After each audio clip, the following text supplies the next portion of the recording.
मीनापुर गांव में सुबह सवेरे चहल पहल का माहौल था। सभी अपने अपने काम धंधों में लगे हुए थे। उधर गांव के चौराहे पर झोलामल चाचा ने अपने पुराने पानी पूरी के धंधे में बुरी तरह फेल होने के बाद इस बार चाय का ठेला लगाया था। घोंचू और भोंदू चाय बनाने में लगे थे और झोलामल उन्हें चाय के बारे में विशेष ज्ञान दे रहे थे। अरे लंदन हो या लद्दाख हो, तुर्की हो या जापान हो, अमीर हो या गरीब हो, बिना चाय का किसी का नहीं चलता। क्या समझे मेरे घोंचे भोंदे? अरे चाय राजा महाराजा से लेकर रंक फकीर सभी पीते हैं। तुम दोनों देखना इस धंधे में मैं कैसे फोड़ता हूँ इसे। हाँ सेठ जी, पिछले कई सालों में आप फोड़ने की कोशिश तो कर रहे हैं, पर हर बार आपकी किस्मत फूट जाती है। हाँ, कभी किस्मत फूटती है तो कभी हड्डियाँ टूटती है। अरे धत अकल के दुश्मनों, शुभ शुभ बोल ले। इस बार ये चाय का धंधा तो मैं चमका के ही रहूंगा। हाँ, तीनों बातें कर ही रहे थे कि तभी वहाँ गांव का दूध वाला आते हुए बोला, अरे राम राम झोलामल चाचा, अब किया है ना आपने मेरे मन का धंधा मिला जुला के। हाँ भाई, अब चाय से अच्छा धंधा और क्या हो सकता है? अच्छा देर ना करते हुए बिना पानी वाला दूध 2 लीटर दे दो फटाफट। अरे हम तो पानी मिलाते ही नहीं चाचा, ये तो गांव वालों ने हमें यूं ही बदनाम कर रखा है मिला जुला के। अरे भैया बस आप तो मुंह मत खुलवाओ हमारा। हाँ, दुनिया मिलाती होगी दूध में पानी, पर आप तो पानी में दूध मिलाते हो, वो भी जरा सा। हाँ, अरे नहीं नहीं चाचा। अब ठीक है, बस अब फटाफट दूध दे दो। दूध वाला झोलामल चाचा को दूध देता है और वहाँ से चला जाता है।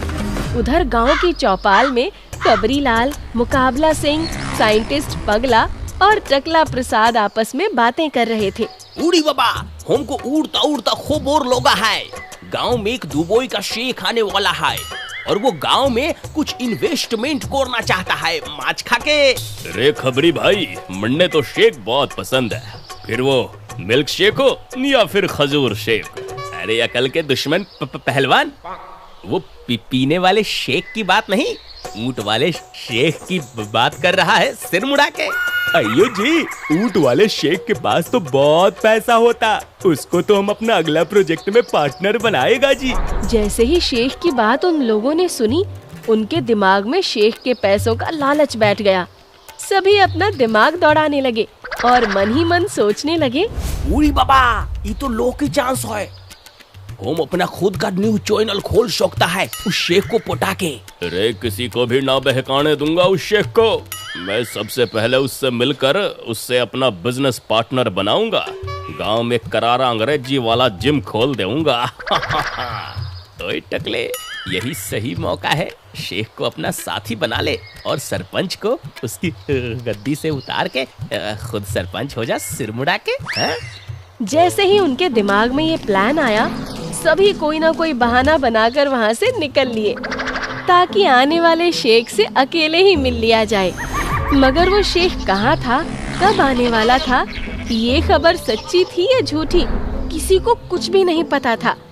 बस सब तुक्का लगाने में लगे थे। उधर सरपंच की कोठी के बगीचे में सरपंच बेचैनी से टहल रहा था और घुंघरू उसकी बगल में खड़ा था। मैंने तुझे जेल से बाहर निकलवाया घुंघरू, ताकि तू मेरे किसी काम आ सके, मगर तू इन गांव वालों से भी ज्यादा निकम्मा और बेवकूफ निकला, गारंटी के साथ। सरपंच जी, अगर मुझे जरा भी भनक होती कि गांव में कोई शेख आने वाला है तो मैं सबसे पहले आपको खबर करता, मगर कोई बात नहीं, आने दो उसे गांव में। जब तक उससे गांव का कोई आदमी मिल पाएगा तब तक वो आपके सामने हाजिर होगा, ये घुंघरू के झुंझुरू का वादा है। हाँ, सभी अपना अपना दाव खेलने को तैयार थे, मगर किसी को कुछ भी नहीं पता था कि आखिर वो शेख कब आने वाला था। अगले दिन सुबह सवेरे मीनापुर गांव में सभी अपने अपने काम में लगे थे, मगर सबकी निगाहें चौकन्नी थी, क्योंकि खबरीलाल ने यूं ही अफवाह फैला दी थी कि शेख आज ही आने वाला था। उधर झोलामल चाचा की चाय की दुकान पर अलग रणनीति बनाई जा रही थी। अरे चाचा, आपने कुछ सुना? गांव में कोई दुबई का शेख आने वाला है जिसके पास खूब सारा पैसा है मिला जुला के।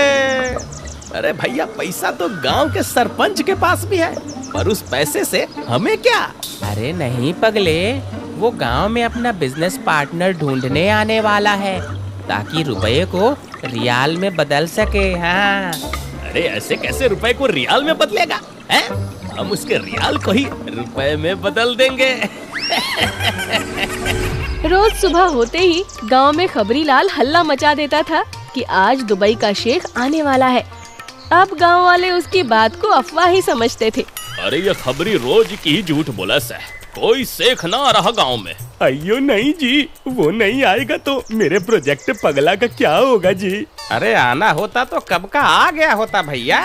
ये बस वही कहावत हो गई कि जंगल में मोर नाचा किसने देखा, मिला जुला के। अगर वो शेख का बच्चा इस हफ्ते भी नहीं आया ना तो मैं खबरीलाल की ही खबर बना दूंगा, सिर मुड़ा के। अगले दिन सुबह सवेरे झोलामल चाचा की चाय की दुकान पर घोंचू और भोंदू चाय तैयार कर रहे थे और झोलामल चाचा उन्हें असली से नकली चाय बनाने का ज्ञान दे रहे थे। अरे बैल बुद्धियों, चाय बनाने के लिए जो तरीका मैंने समझाया था उसे रोज कैसे भूल जाते हो? आज आखिरी बार समझा रहा हूँ, ध्यान से सुनो।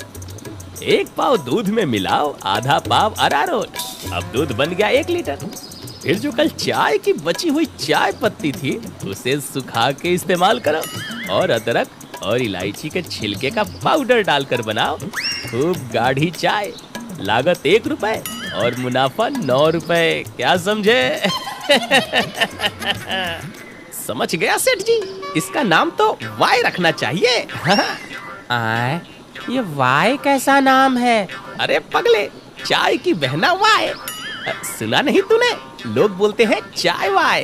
तीनों ऐसे ही बेसिर पैर की बातें कर रहे थे कि तभी हड़बड़ाया हुआ खबरीलाल वहां पहुंचा, जिसके सिर पर एक कौवा बंधा हुआ था, जिसे देखकर पहले घोंचू ने हंसते हुए कहा, अरे खबरी चाचा की हेड तो देखो, मीनापुर के रॉबिन हुड लग रहे हैं। हाँ। खबरीलाल रॉबिन हुड, एकदम मैचिंग नाम लग रहा है। खबरीलाल को देखकर और घोंचू भोंदू की बातें सुनकर झोलामल चाचा भी हंस पड़े और हंसते हुए बोले, अरे खबरीलाल, ये क्या रूप बना रखा है? सिर पे कौवा, चेहरे पर घबराहट। अरे कुछ लेते क्यों नहीं? बूढ़ी बाबा, ये बोलना झोलामल चोचा, गांव वालों ने मेरा ये हाल किया। मैं रोज बोलता था आज दुबई का शेख आएगा आएगा आएगा, पर आया नहीं, तो गांव वालों ने गुस्से में मेरे सिर पे कौवा बांध दिया। अब मैं जरा भी झूठ बोलता हूँ तो ये हमको काटता है। तो तुमने गांव वालों से झूठ बोला ही क्यों? झूठ नहीं चाचा, हमें सोच बोल दो, वो आएगा वो आएगा। खबरीलाल ने जैसे ही कहा वो आएगा, सिर पे बैठा कौवा काव काव करता हुआ खबरीलाल को चोंच मारने लगा। खबरीलाल चारों तरफ दौड़ने लगा। तभी झोलामल चाचा और घोंचू भोंदू ने हंसते हुए एक साथ कहा, झूठ बोले कौवा काटे। ये तमाशा चल ही रहा था कि तभी वहाँ ऊंट पर बैठा एक शेख आ पहुँचा, जिसे देखकर घोंचू ने कहा, हाय दैया, ये तो सच में आ गया सेठ जी। अला बेबी, तुम लोग ये कौन सा गेम का प्रैक्टिस करती? माशाल्लाह, सिर पे कौवा और चाल घूमर घूमर। अरे वो गांव का पागल है शेख जी, आपको हमारी दुकान पर आओ, हम आपको गर्मा गर्म चाय और बन मक्खन खिलाते हैं, इंडिया का फेमस।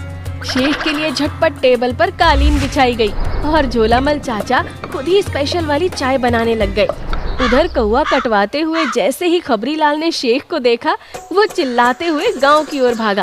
बूढ़ी बाबा, मैं बोलता था वो आएगा, वो आ गया। हाँ, वो आ गया माछ खा के। कुछ ही देर में सरपंच समेत सारे गांव वाले झोलामल चाचा की दुकान पर ढोल नगाड़ों के साथ शेख के स्वागत के लिए इकट्ठे हो चुके थे। ढोल नगाड़े बज रहे थे। शेख चाय और बन मक्खन चाव से खाता हुआ तारीफ कर रहा था। तभी सरपंच ने कहा, अरे शेख जी, ये कहाँ चाय ब्रेड में लगे हुए हो? हमारे कोठी पर चलो, हम आपको देशी मटन खिलाएंगे गारंटी के साथ। सरपंच, शेख जी को तेरा मटन नहीं खाना, वो तो सबसे पहले हमारे खेतों के गन्ने चूसेंगे सिर मुड़ा के। अल हबीबी, हमको सिर नहीं मुड़ाना। अरे चुप कर जाओ सभी, शेख जी हमारे साथ जाएंगे। मैं शेख जी को मिल्क शेक पिलाऊंगा और जिम करवाऊंगा। वाह भैया, मिल्क हमारा और शेक तुम पिलाओगे, हम ऐसा होने नहीं देंगे। शेख जी हमारे गौशाला में चलेंगे मिला जुला के। कुछ ही देर में सभी आपस में ही लड़ने लगे। सरपंच ने टकला प्रसाद का टकला पकड़ लिया, मुकाबला सिंह ने दूध वाले को हवा में उठा दिया। उधर एक तरफ से खबरीलाल शेख को खींच रहा था, दूसरी तरफ से चिल्लाते हुए झोलामल चाचा। अरे ये हमारा शेख है, हमने पहले पाया इसे। नो नो चाचा, ये हमारा शेख। अल हबीबी छोड़ो मुझे, हाय मैं किसी का शेख नहीं। कुछ ही देर में सभी मिलकर शेख को अपनी अपनी तरफ खींचने लगे, जैसे कि वो कोई खिलौना हो। चारों तरफ अफरा तफरी मची हुई थी कि तभी उन्हें एक धड़ाम की आवाज सुनाई दी। जब तक कोई कुछ समझ पाता, चारों तरफ घना कोहरा फैल गया।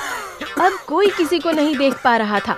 ओए ये क्या बला है, मुझे कुछ नजर क्यों नहीं आ रहा? मेरा शेख किधर गया? मैं उस चमगादड़ सरपंच के हाथ शेख को नहीं लगने दूंगा। निकालो मुझे इस धुंध से। अरे मेरे चाय और बन मक्खन के पैसे। सभी को सभी की आवाज तो आ रही थी, पर कोई नजर नहीं आ रहा था। सभी अंदाजे से शेख को खींचने की कोशिश कर रहे थे। तभी उन्हें एक जोर की टक्कर की आवाज आई, जैसे कोई एक्सीडेंट हुआ हो। फिर उन्हें जोर से साइंटिस्ट पगला के चिल्लाने की आवाज आई। अयो मर गया जी, ये तो मैं अपने ही जाल में फंस गया जी, कोई तो निकालो। कुछ देर बाद जैसे ही वहाँ का कोहरा छटा, वहाँ का नजारा तबाही वाला हो चुका था। सब अधमरे इधर उधर पड़े थे। शेख रस्सी से बंधा था और साइंटिस्ट पगला ने एक बड़ी सी टेम्पो से झोलामल चाचा की चाय की दुकान उड़ा दी थी, जिसे देखकर झोलामल चाचा बौखला गए और पगला का गला दबाते हुए बोले, अरे अकल के अंधे सूरदास के तोते, क्या किया तूने? मेरा ठेला उड़ा दिया है। अयो गला छोड़ो जी, सब बताता। तुम लोगों को जगरता देख मैंने सोचा क्यों न आर्टिफिशियल कोहरे का दुआ करके इस शेख को किडनैप कर लूं और प्रोजेक्ट पगला के लिए पैसे ऐड लूं, पर प्लान उल्टा हो गया जी। जिस गाड़ी में किडनैप करना था, कोहरे की वजह से उसी का एक्सीडेंट हो गया जी। मैं शेख को रस्सियों में बांध तो पाया, मगर ले नहीं जा सका जी। हाय। जैसे ही बाकी लोगों को दोबारा होश आया, वो फिर से शेख की ओर लपके, मगर तभी शेख ने चिल्लाते हुए अपने चेहरे से रबड़ का मास्क उतारकर कहा, अरे बेवकूफो, मैं कोई शेख नहीं हूँ, मैं घुंघरू हूँ, घुंघरू झुनझुने वाला। पर तू ये शेख बना क्यों घूम रहा था? मुझे इस घुंघरू ने पैसे दिए थे शेख बनने के लिए, ताकि गांव में शेख आ जाए और इसके सिर से कौवा हटाया जाए, जबकि असली शेख तो बाजार वाले लाला जी के घर से ही आकर लौट गया। अब सरपंच जी को भी मैंने वादा किया था और मैं इन्हीं के साथ जाना चाहता था, इसलिए मैंने रबर का ये मास्क खरीदा और शेख बनकर गांव में आ गया। सोचा था मेरी मेहमान नवाजी होगी, मगर मेरी चाल उल्टी पड़ गई। हाय। सभी ने मिलकर घुंघरू और खबरीलाल को दोबारा धोया और खबरीलाल के सिर पर अब 2-2 परमानेंट कौवे बांध दिए, ताकि वो सही खबर दे। उधर झोलामल चाचा का अलग ही दुख था। अरे हाय हाय, मैं तो लुटते लुटते थक गया। मेरा कोई भी धंधा ये नामुराद गांव वाले चलने ही नहीं देते, क्या करूं मैं? दुखी मत होइए सेठ जी, फिलहाल तो ये ठेले का भुर्ता लेकर यहाँ से चलते हैं और अब के कुछ ऐसा प्लान करते हैं ये गांव वाले टांग ही ना अड़ा पाए। हाँ, एक बार फिर एक दूसरे की टांग खिंचाई की वजह से मीनापुर का भला होते होते रह गया। सभी अपनी अपनी भूली बिसरी यादों के साथ वहाँ से निकल लिए।